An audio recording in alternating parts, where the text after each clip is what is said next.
all of you for this excellent arrangement. Especially, I would like to appreciate AEA leadership, South Zone leadership, to facilitate this kind of seminar or a special session on gender-related issues. Before going into gender and communalism, I would like to say a few words about AEA. The glorious history and various struggles of AEA is something which can be legitimately proud of. The rank and file of AEA is fully dedicated to protect the interests of the employees. Not only that, they have a broader perspective about the concept of public sector and launched many a struggle consistently to retain LIC as a public sector undertaking, since that would help the employees as well as the public, the policy holders, etc. That's why AEA don't stop with organizing protests within the campus. They go out to the streets to approach people and agents to mobilize support. The more the struggle is broad-based, the more the potential to pressure the government. But despite that, the Modi government is going ahead with disinvestment of public sector, including insurance, and creating harmful consequences to the country as a whole. So, our fight must not be restricted to industry-related issues, but must be linked to the larger struggle against the wrong economic policies of the union government. And I am very happy that AEA is doing exactly that. I am always happy to note the gender-sensitive approach of AEA. The women employees are fully involved in the leadership, in the decision-making, as well as in the field, in the struggles. They are never treated as mere numbers. There is a space within AEA for the women to grow politically and organizationally. In South Zone, we can see the progress of women employees in a marked way. In Tamil Nadu, the association as well as the women employees extend full support to all the activities of AIDWA. In our state, both AIDWA, the association, and especially the women employees have jointly intervened in many issues of violence against women and children, in issues of caste discrimination, in rehabilitating the victims, in assisting the families of victims. In so many of these issues, the joint intervention has been proved very effective and successful. So here, at this juncture, on behalf of AIDWA, I convey my gratitude and appreciation to AEA and all its members. The topic for today's intervention, gender and communalism, is extremely crucial and relevant in today's political scenario, not only to women, but to all democratic forces. We need to have a full comprehensive understanding about communalism and its impact to formulate appropriate countermeasures and resistance. This is the most misunderstood concept. This communalism is the most misunderstood concept, and it's much more complicated. It would appear to be right. It would appear to be convincing. Actually, it is wrong in every way. I will broadly classify the topic into 4 parts. The first part would be to deal on what is communalism. Second, how communalism is weaponized in today's context. We always try to contextualize the subject. We cannot speak about anything in vacuum. So context is very important. The third point is the impact of communalism on women, trade union, our AEA, employees, organizations and the society. The fourth point is, what is the alternative we have to project? So the first point is about communalism in Indian situation. Basically, communalism is a very narrow concept. It doesn't have a liberal approach. It negates progressive values. It doesn't accept equality.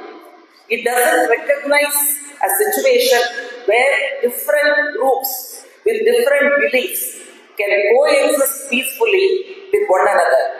What we call unity in diversity in Indian context, communalism does not agree with it. But India is a country with so many nationalities, languages, cultures and so on. We have become a nation state and we have to choose a path where all these different groups can grow together. But communalism says no, only one section can grow. Others have to be silent and obey the majority.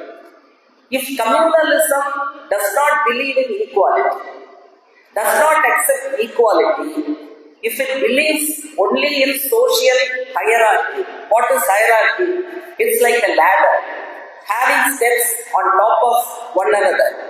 Then warning bell should start sounding in our ears. Because after years of struggles, equality is there in India, at least on paper. If that is being taken away, that means it will affect women, Dalits, Adivasis and minorities and other marginalized groups. If discrimination becomes the accepted norm, then it is not suitable for a modern society like India. Communalism projects a particular identity. It is called group identity on religious basis, either Hindu or Muslim, and pushes back other identities like worker, employee, farmer, agricultural workers, etc. Democratic organizations, trade unions, employees organizations, all of us try and unite people, cutting across gender, caste, religion, etc. We are certainly proud of that unity because that's the only way to solve our problems. But communal organizations unite people on the basis of religion alone. When it projects religious identity alone, then what happens? What are the consequences? Important problems like economic inequality, price rise, unemployment, working conditions, caste discrimination, etc., which affect all people irrespective of religion, they are pushed under the carpet. Those real issues, those general issues, those everyday issues, they are pushed under the carpet. In simple terms, we can say that communalism diverts our attention from basic livelihood issues. Communalism claims superiority of one particular religion over other religious communities. In fact, it not only claims superiority, it creates hostile sentiments, it creates hostilities between different communities. Violence is often resorted to suppress other religious groups. So, in brief, communalism is not for peace-loving people. It is not for people who believe in equality, democracy, secularism and scientific temper, which happen to be the core values of Indian Constitution. So this is the first part. There are different dimensions to communalism that we looked at very briefly. The second and third aspect, that is, I club them together. In India, how communalism works and how it affects us. In India, we have been seeing the working of both majority communalism and minority communalism.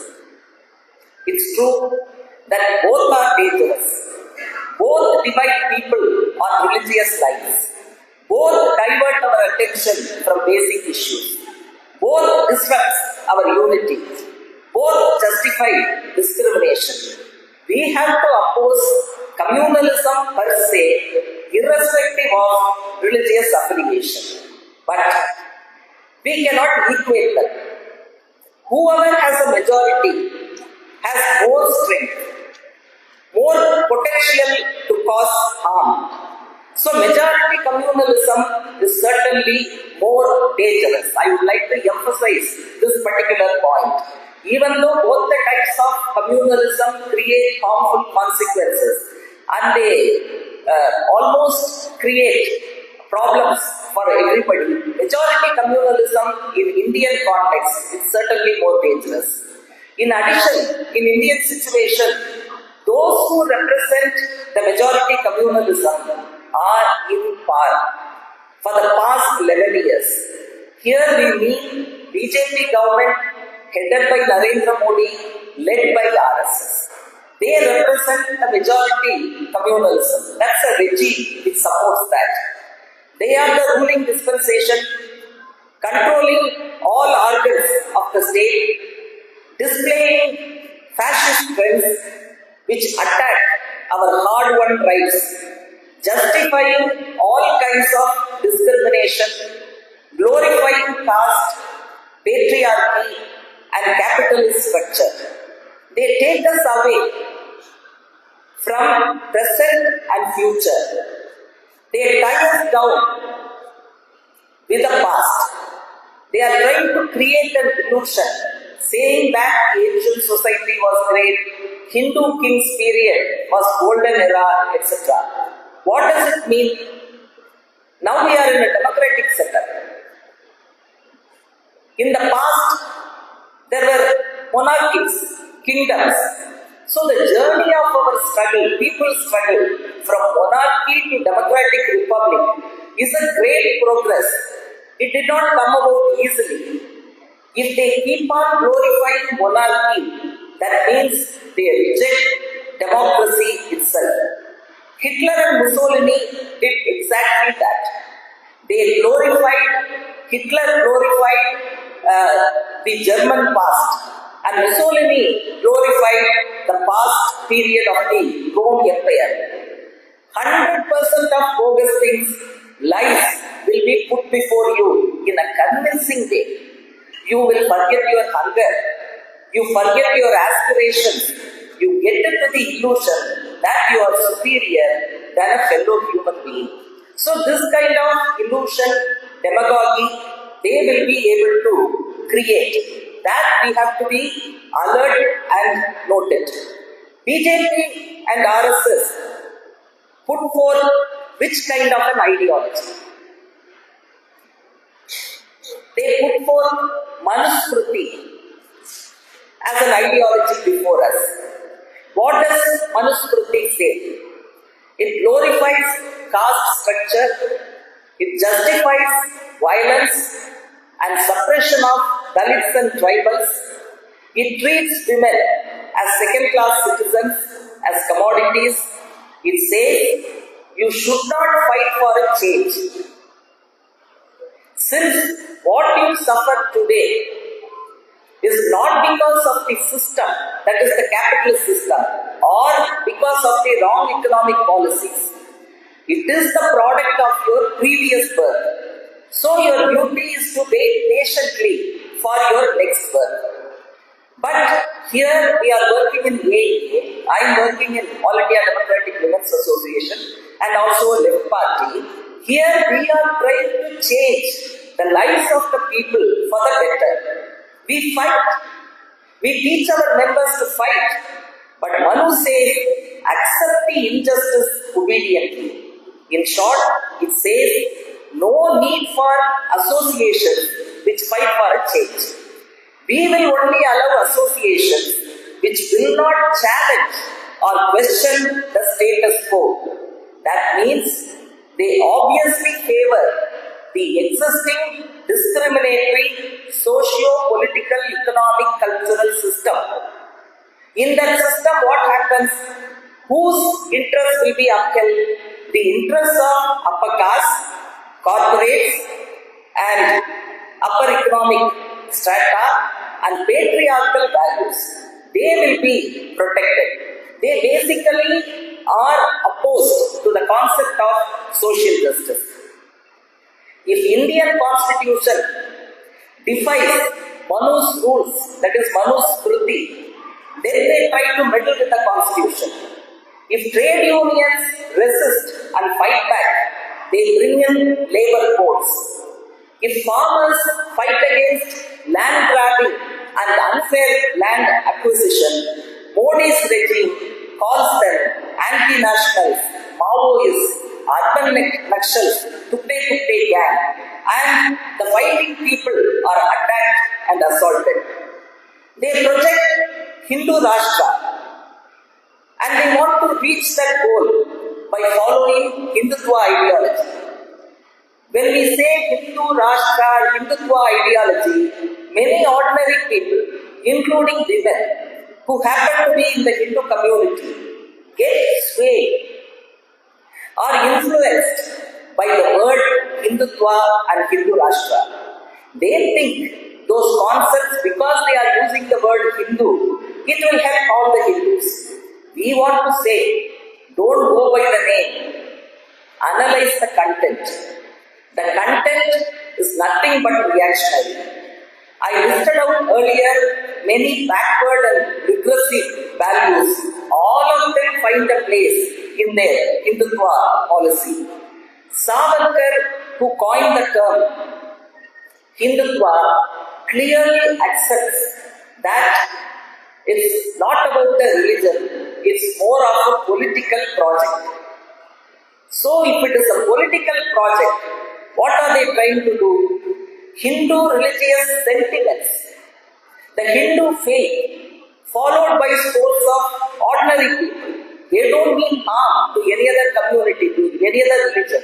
Ordinary people, most of them follow some religion or the other. In India, the majority follows Hindu faith. So this faith, followed by scores of ordinary people, are harvested by Sangh Parivar for narrow political purpose, to capture the political power. Hindutva communalism is trying to weaponize the religious faith. So this is the aspect we have to underline and note. They create appropriate religious symbols.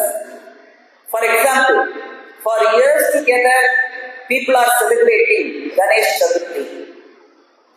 People have always seen Ganesha in a very enduring way. Till BJP emerged as a strong force, we have never seen 30-40 feet Ganesha. Never seen huge statues made of chemicals and plaster of Paris. We've never seen, not much seen, huge ruckus and the procession going through the Muslim area, Christian area, shouting slogans, provoking, inviting problem, rowdy elements getting involved. So all that we haven't seen much in the past, but now we are seeing that. They are trying to rewrite the story of Ganesha by giving terrible weapons, AK-47 in the hands of Ganesha statue, changing his mount or vehicle from Mushika Vahanam to dinosaur. All peace-loving gods are converted into war gods. All the slogans, instead of calling for glorifying Ganesha, it's all converted into war slogans, anti-minority slogans.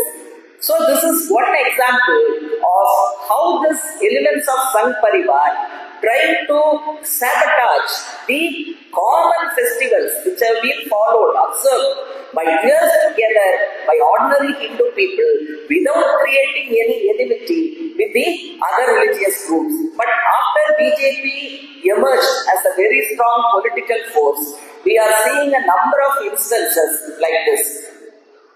Sangh Parivar always claim that they are the only party for Hindus. Other parties are not doing anything for the welfare of Hindus. Okay, for argument's sake, I'm asking, what have they really done for Hindus?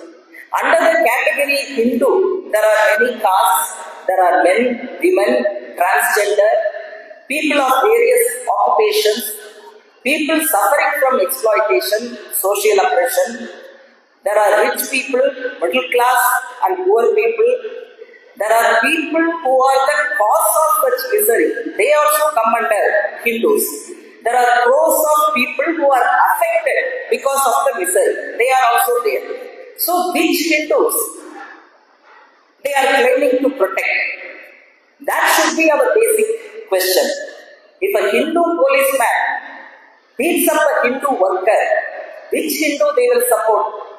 If a Hindu male rapes a Hindu woman, or a Hindu husband perpetrates violence against his wife, whom will the Sangh Parivar support?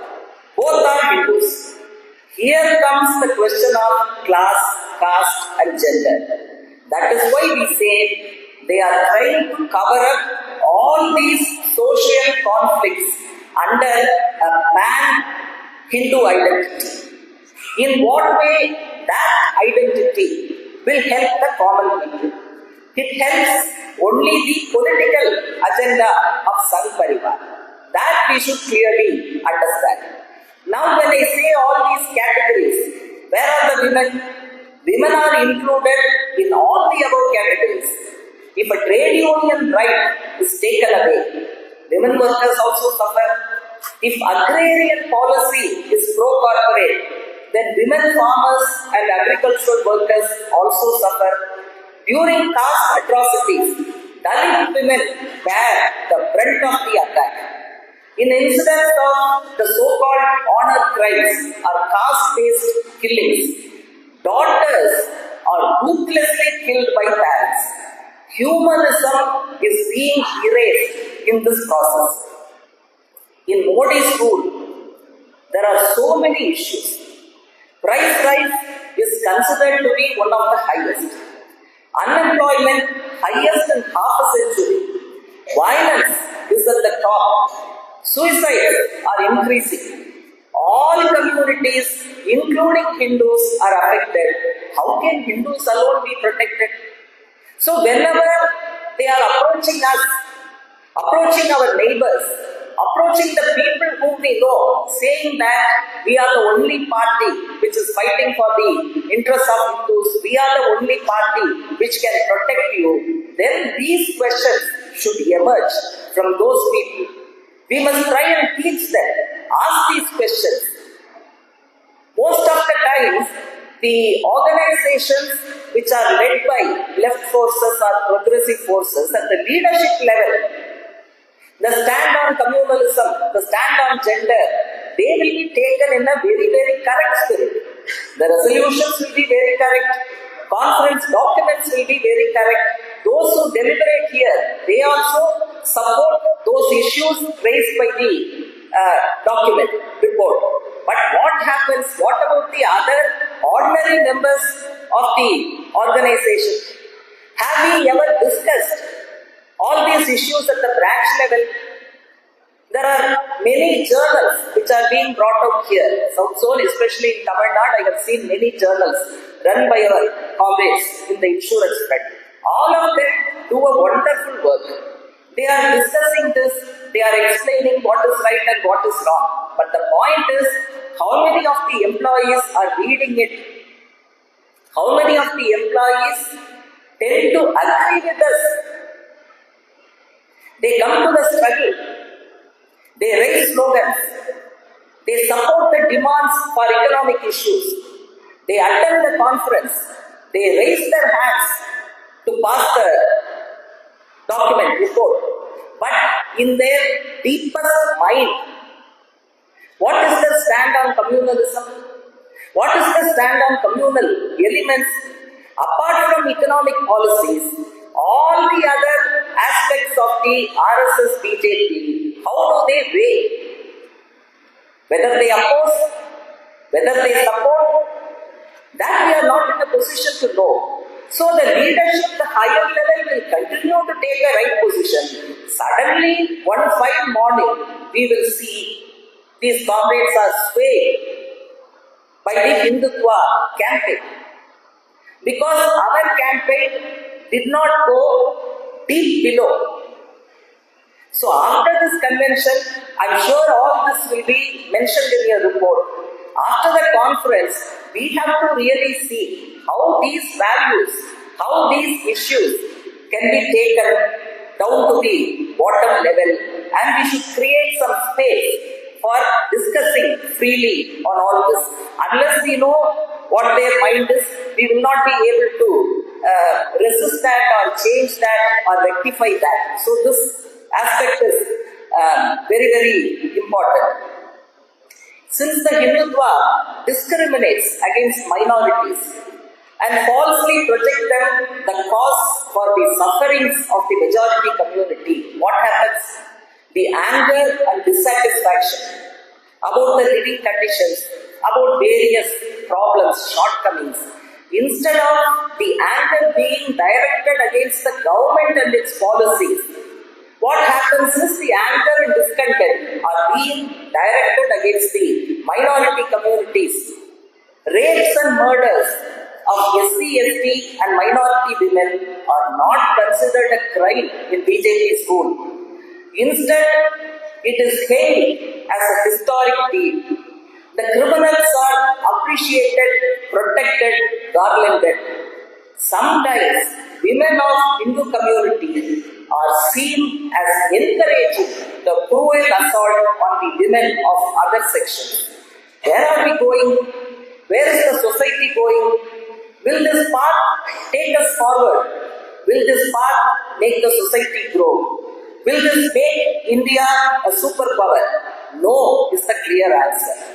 If people are united, cutting across all these differences, then they will learn to question the government policies, their wrongdoings, and the state-sponsored violence. The ruling dispensation will be ultimately thrown out. If people get together, if people are united, definitely it will happen. So to safeguard their regime, to take forward their agenda, they want to set the minds and psyche of the people in their favor. In plain terms, it's called brainwashing. In fascist schools, it's called demagogy. They use festivals and temples to spread communalism. The patient work they do, you should study about them. Unless we study about communalism and communal elements, we won't be in a position to resist that or to come up with suitable countermeasures. Karl Marx spent a lot of time studying about the capitalist society and its growth and its developments. Only then he was able to develop an ideology, a philosophy which will fight against capitalism, which will overthrow capitalism. Like that, if we want to fight against communalism, then we must study it deeply. In our area, where are the communal elements working? Whether they have gone into the trade union, whether they have gone into our own movement, insurance sector, whether they have gone into colleges and schools, whether they have infiltrated auto stand, whether they are mobilizing advocates and judges, all that women, students, unless we clearly learn how they work, where they work, our countermeasures will not be sharper and suitable. So this we have to do. So we should watch how patiently they do the work. They don't expect any result immediately, tomorrow, day after, within a month, within 6 months. No. Their project is 2 years, 3 years. So their patient work pays them. So our work also must be patient. In the social media time and using a remote to operate TV, switching from channel to channel, immediately they provide results.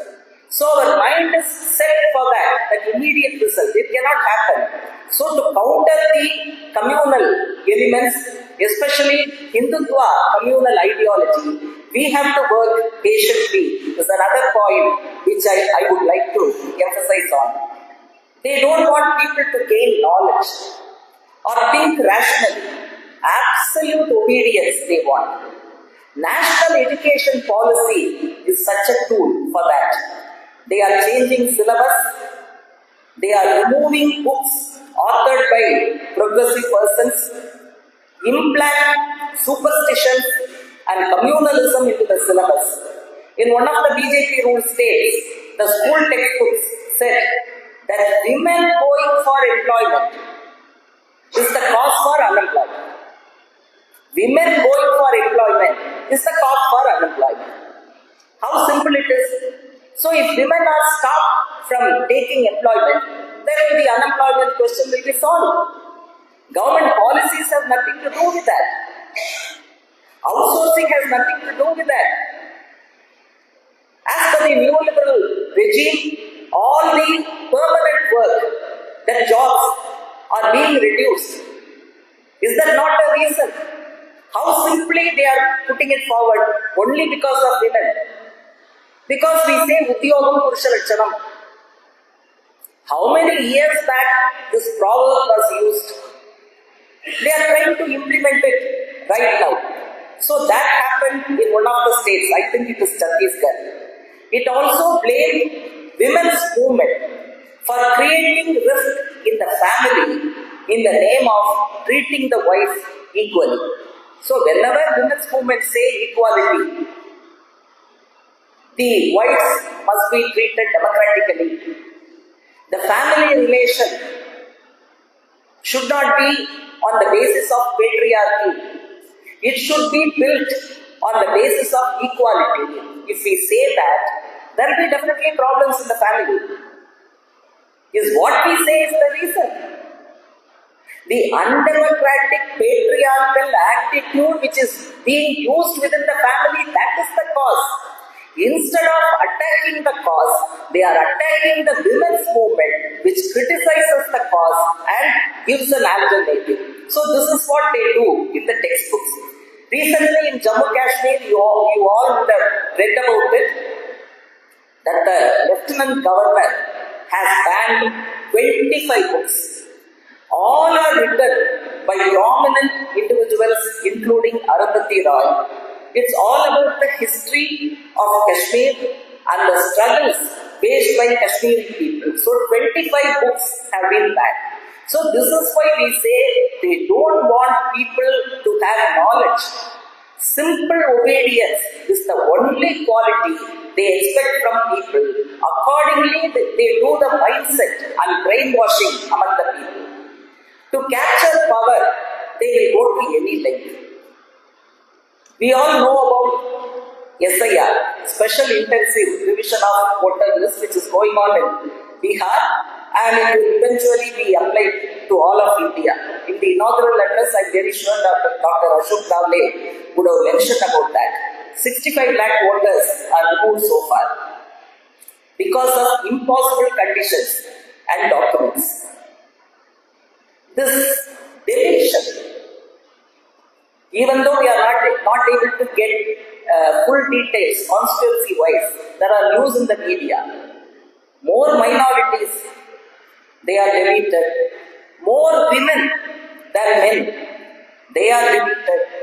More migrant workers, they have lost their voting rights. So if the Sangh Parivar cannot win by demagogy or hate campaign, they are trying to remove voters who will probably vote against them. This is certainly a fascist method. The point is, universal adult franchise is a hard-won right. Once upon a time, only rich people, property owners had the right to vote. Women did not have voting rights throughout the globe. The International Women's Day, that is why initially included a demand about voting rights to women. So that was the condition throughout the globe at one point of time. Even in India, during British period, there were no proper elections. Voting rights were not universal. In 1990, we all have read about Simon Commission in the school. 1990, Simon Commission was set up to go into the constitutional reforms to be applied to India. But all the 7 members of the Simon Commission were British. This angered the Indians. There was a huge protest against Simon Commission. communists played a very prominent role. As a response to Simon Commission, in 1928, there was a committee set up under the chairmanship of Motilal Nehru. At that time, only communists were demanding complete independence. So Motilal Nehru Committee agreed for a dominion status for India under the British rule. But in that report, they argued for universal adult franchise. So in 1928, in pre-independent India, this was a major initiative taken by the Motilal Nehru Committee. In independent India, there was a lengthy debate in the Constituent Assembly. It was then they decided that independent India will follow a parliamentary democratic system. In a parliamentary democracy, electoral democracy is the central point, and the right to vote is the basis for it. So we got this right to vote, universal adult franchise, in 1950 after the Indian Constitution came into force. So there is a lengthy history and so much struggles, so much efforts put in to get this universal right. Now what happens? Through this SIR, Election Commission, RSS, BJP, they are trying to destroy that. So it's not a question of some people losing the right to vote. It's a larger issue of destabilizing the idea of universal adult franchise. This is very, very important. So thus we can see Hindutva as a dangerous mix of communalism, casteism and patriarchy.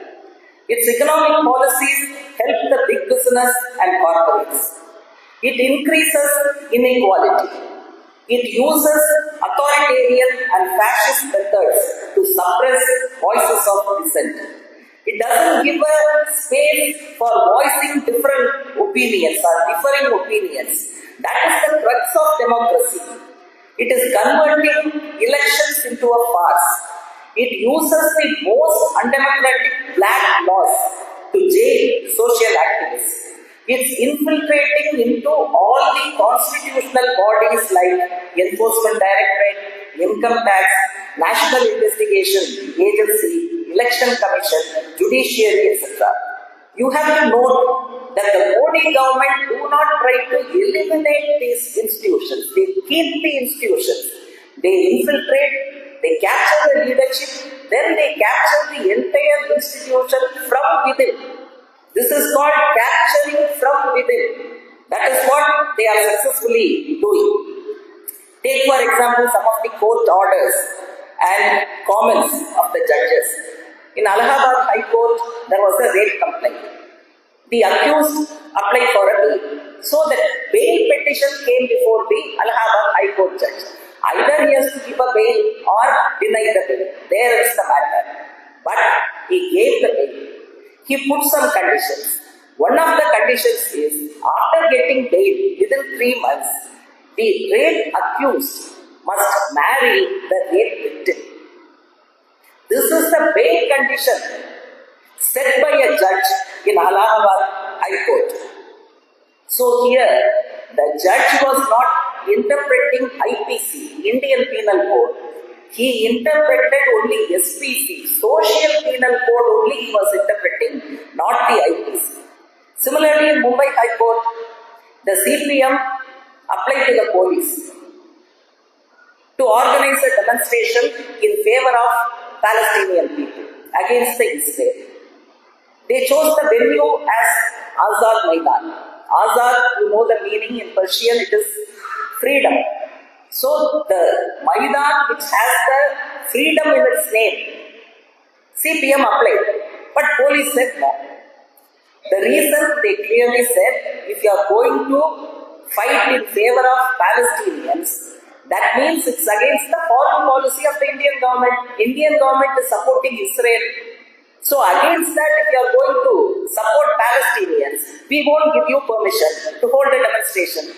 So how can the police put such ridiculous conditions? So CPM decided to approach the High Court. They went to the High Court. High Court, instead of telling the police to give permission or telling the CPM permission is denied. Instead of that, they gave a long sermon. The crux of the sermon is what? You have so many problems in India. You have pollution problem, you have garbage problem, you have road problem, you have water problem. You are a political party registered within India. So instead of taking up issues in India, we do want to take up issues which is thousands of miles away. Court is asking, does the court know the history? Or does the court know at least the law? Is there a rule which says that people have no right to say anything against the position taken by the ruling government? Then what is the democracy? What is the meaning of it? You can't even voice your protest. You can't even voice your differing opinion. Police is speaking in the same language. Court is speaking in the same language. So somebody said, if the language of RSS is beginning to be spoken by judiciary, then we can conclude that water level has gone above our head. So we are in a very, very serious condition. We cannot assume that we are protected by AEA. All these issues will not touch us. But this is happening. Tomorrow if you go to the court, some judgments will come like this. Management takes action against you. You fight. You will be thrown out. So in the coming period, we should be prepared to face all these fascist methods. That is why I say we should understand comprehensively the concept of communalism in Indian conditions. In Chhattisgarh, we all know nuns who were genuinely working for the rights of tribals. They were falsely accused of forcible religious conversion and jailed. Aidwa patron and a senior CPM leader, Brunda Karan, she and a delegation went to the prison, properly applied for permission to meet the jailed nuns. Is it not permissible? In a law-bound society, what is this? So the jail authority said, today you can't see. Why? No reason. So one whole day, Brunda Karan said, doesn't matter, we will wait here at the entrance of the jail.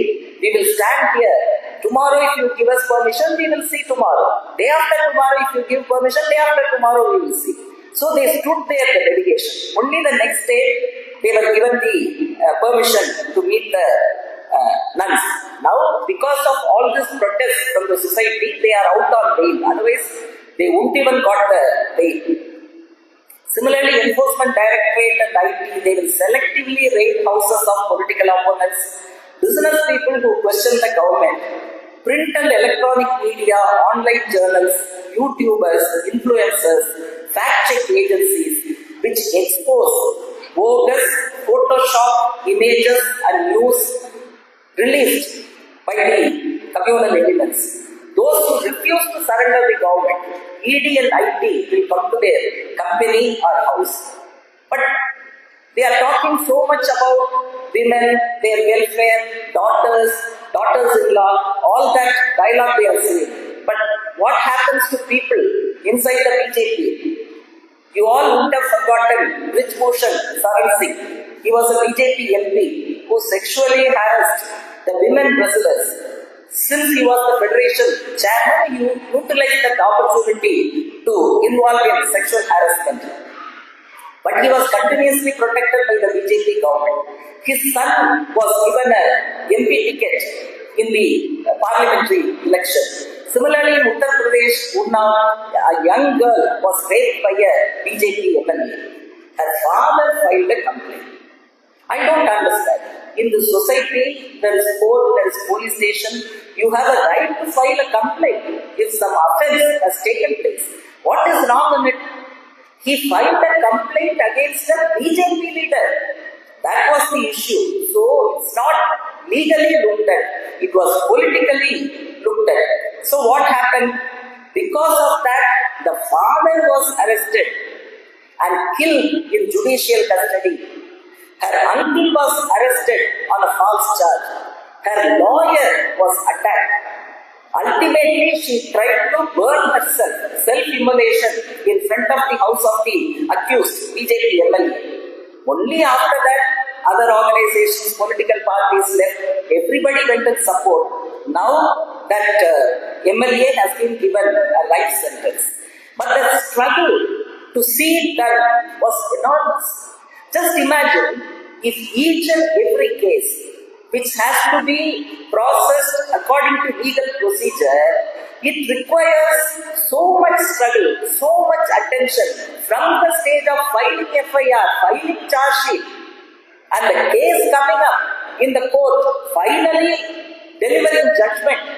So throughout this period for one victim, if these organizations have to spend so much time and energy, what will happen to the rest of the cases? So the entire legal system and political system are increasingly getting corrupt. All the government agencies, law enforcing agencies, violate laws and rules indiscriminately in support of the rich and politically powerful. In Katwa, Kashmir, an 8-year-old child was gang raped inside a temple and killed. When all of us in Tamil Nadu, in many places, we were raising our voices to arrest the accused, BJP ministers and leaders, they took out a procession to protect the accused. How boldly they can do that? 8-year girl, gang rape, inside the temple. How atrocious, how shocking. The entire world is fighting for justice. But these people, they are taking out a procession to support the criminals. So this is the case over there. So as women, as a democratically minded person, we all should note this and intervene then and there. And finally, during the attacks on Muslims in Gujarat, a young woman, Bilkis Baro, was brutally gang raped. Along with other women in her family, a 2-year-old child was hit against the ground and killed right in front of her eyes. All her family members were killed. She fought in the court for justice, of course with the support of so many other organizations. But how many times she and her husband were terrorized? How many times they had to shift the residence? So many times they had to shift the residence. They had to run from state to state. Even the case, if it was tried in Gujarat, justice won't be secured. So the court ordered shifting of the case to Maharashtra. So that is how after so many years she got justice. The accused were given life sentence. But what happened before completion of the sentence? Remission of sentence. They were released earlier by manipulating the rules and regulations. Gujarat government is involved, central government is involved, but they were released. When they came out, they were received, they were given a full-fledged reception. The criminals, they were garlanded, sweets were distributed. So where is the justice for women under Manusmriti, under BJP's rule, under Modi's rule, under RSS rule? All this do not happen in a single day. That mindset is gradually constructed, established and nurtured. Manusmriti definitely backs it up ideologically. Manusmriti categorically opposes intercaste marriages, equate women of all castes to Shudras, that is working people, and declare that Shudras have no right to education, no right to property, no right to possess weapons. It applies to women also. That is why in 1950s when Parliament debated Hindu Code Bill, which was presented by Dr. Ambedkar as a law minister, the debate went on for 4 years. Not 1 month, 2 months, 4 years the debate went on. Communal elements on both sides, they argued against this bill because this bill talked about many rights including property rights to Hindu women. So the communal elements on both sides, they were not in agreement with this. Endless debate was going on. Finally, this endless discussion even forced Dr. Ambedkar to resign from the ministership. So to that extent, the power of the communal elements was there even at that time. Now they are in power, everything in their hand, so naturally all these things are gaining grounds. So if this kind of communal pro-corporate government which is displaying authoritarian and fascist trends is allowed to continue, the very existence of democracy, secularism, equality and scientific temper and fighting organizations like ours will be definitely threatened. Dr. Ashok Davle would have mentioned about the Public Safety Act brought by the BJP Alliance government in Maharashtra. Even though it says this act was brought to control urban Nakshals, any organization can be identified as urban Nakshals, banned, arrested, fined. So its intention is to suppress protest. So one by one they are taking out all these steps. RSS General Secretary recently demanded that concepts like socialism and secularism should be removed from the constitution. So all these are not different activities or steps or methods. All these steps are being taken in an integrated way. All these are moving towards a particular goal, that is setting up Hindu Rashtra. So we also should not look at issues in an isolated way. Okay, Modi government brought this, this is okay. Modi government brought that, that is bad. This is good, that is bad. We can't afford to look at it like that. We have to see the entire game plan. Only then we will be able to counter that. Finally, we come to the solution aspect. If you believe in equality, if you believe in democracy, if you want the entire society to move forward, then communalism should have no place among us. It turns women against women, one part of working class against another, one section of suffering people against another. It breaks the unity of workers on the one hand and worker-peasant unity on the other hand. Despite all these evil designs, we could see the fantastic unity displayed on July 9. Insurance front can definitely be proud of its performance. Wonderful performance in the participation of the strike. Almost totally 25 crores of working people came together unitedly to raise their voice against Modi government's policy measures. We are seeing united platforms everywhere of women, students, youth, trade unions and farmers associations. There are united platforms to protect the rights of Dalit and Adivasis. This is the correct reply to the communal unions. Working class approach to counter pro-corporate approach. Logic and reasoning to counter hate politics. Secular mobilization against communal mobilization. Strengthening democracy to counter authoritarian tendencies. We should clearly state that we are for a better India, for a dignified life. Whichever comes against the stream of ours, we must unite and smash it. Let us recall the contribution of freedom fighters, women, communists and progressive forces who sacrificed their lives, who suffered physical violence for independence and for the rights. Our freedom movement was a mass-based movement. When we can claim independence from the colonial rule, why can't we fight against communalism and so if people unite, there is a bright prospect of overthrowing this government, this system. For that fight, patiently, we have to come together and continue our struggle. So BJP government and RSS must be viewed and approached in its entirety, not in bits and pieces. As I said, we can't say we will fight its policies against LIC alone. No. We can't say we fight against their authoritarian tendency alone. No. All these aspects are interlinked. So fight this regime and its ideology as a whole. That is the only way to resolve our problems. In this fight, we have to identify the political forces which are tirelessly and uncompromisingly fight against communalism in all its forms. Obviously, it is the left forces, both in Kerala and Tamil Nadu, we struggle unwaveringly and try to gather other secular forces. We have to politically strengthen the hands of the left forces so that this fight gains strength and momentum. So finally, please bear in mind that we are not against people following a religion of their choice. It is their right.